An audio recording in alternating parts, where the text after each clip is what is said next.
नमस्कार. मी गणेश तुकाराम शिंदे आपणा सर्वांचं आपल्या या YouTube चॅनलवर स्वागत करत आहे. आज दोन घटनांनी सर्वांचं लक्ष वेधून घेतलं. एक होती ती महाराष्ट्राच्या राजकारणात एक वजनदार असं घराणं म्हणून समजल्या जाणाऱ्या इंदापूर तालुक्यातील बावडा या गावचे मूळ रहिवासी असलेल्या पाटील घराण्यातील दुसरे म्हणजे पूर्वी शंकरराव बाजीराव पाटील हे राजकारणात सक्रिय होते आणि त्यांच्यानंतर त्यांचे पुतणे हर्षवर्धन पाटील हे राजकारणात आले. आणि या हर्षवर्धन पाटलांनी पूर्वी या मतदारसंघातून शरद पवारांचं पुणे जिल्ह्यावर वर्चस्व असल्यामुळं त्यांना आमदारकीची उमेदवारी मिळत नव्हती, म्हणून त्यांनी 2 वेळेस अपक्ष म्हणून इथून निवडणूक लढवली आणि इंदापूर मतदारसंघातून ते अपक्ष म्हणून पण त्यावेळी निवडून आले. आणि ज्यावेळेस 1995 ते 99 या दरम्यान मनोहर जोशी आणि नारायण राणे यांच्या नेतृत्वाखाली युतीचं सरकार राज्यात होतं.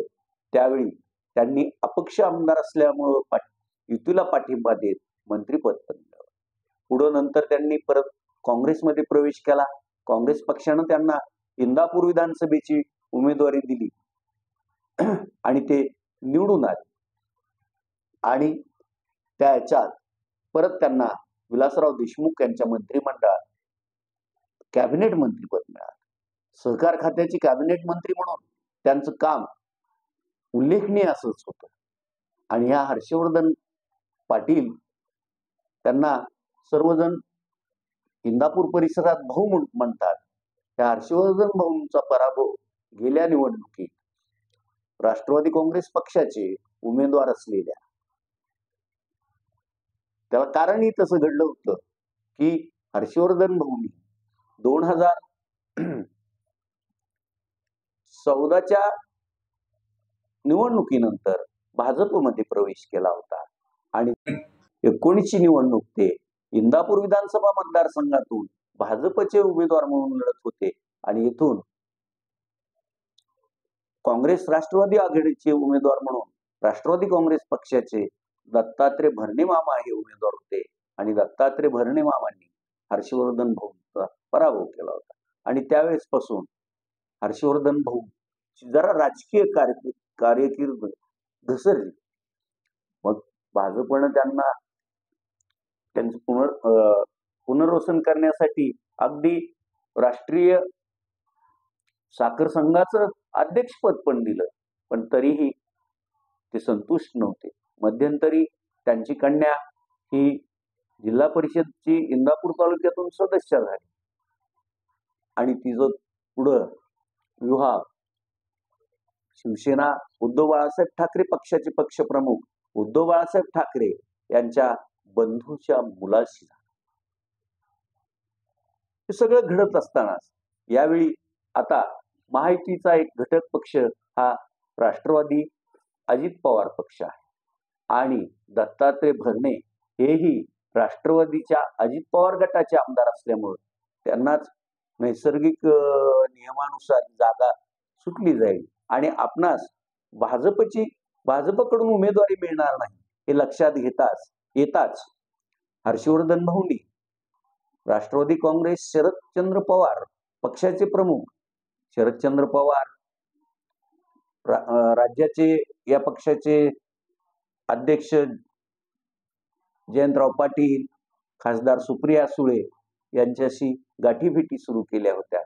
आणि काल जेव्हा त्यांच्या कन्येच्या स्टेटसवरून भाजपचं कमळ निघून गेलं आणि तुतारी दिसली, त्याच वेळी कदाचित उद्या म्हणजे आज इंदापूर तालुक्यातील हर्षवर्धन पाटील समर्थकांचा जो मेळावा होईल, त्या मेळाव्यात हर्षवर्धन भाऊ हे भाजपला रामराम करत जय श्रीराम करत पक्षाचा त्याग करतील आणि ते राष्ट्रवादी शरदचंद्र पवार पक्षात प्रवेश करून तुतारी वाजवतील हे निश्चित झालं होतं आणि आज तसं घडलंय.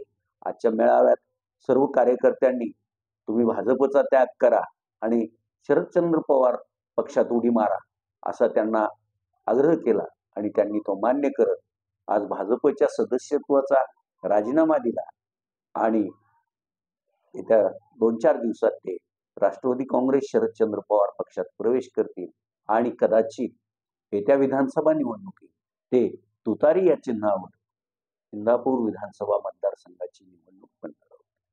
असो, इकडं राज्य सरकारनं धनगर समाजाला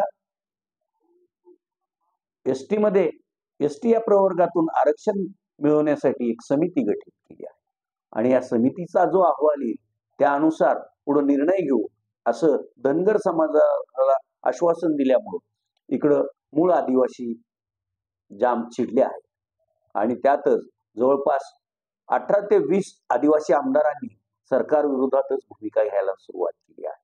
त्यांनी आज मंत्रालयात मुख्यमंत्री आणि उपमुख्यमंत्री देवेंद्र फडणवीस यांची त्यांच्याशी भेट झाली, पण त्या बैठकीतून तसं काही त्यांना ठोस असा काही आश्वासन मिळालं नाही आणि त्यामुळं मग अगदी विधानसभेचे उपाध्यक्ष असलेले नरहरी झिरवळ यांनी आणि त्यांच्यासोबत 2 आमदारांनी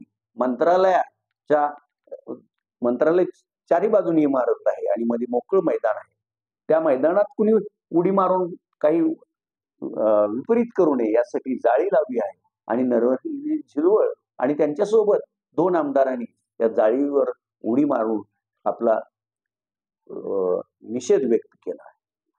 मात्र ते सुखरूप आहेत, त्यांना काही इजा वगैरे झाली नाही.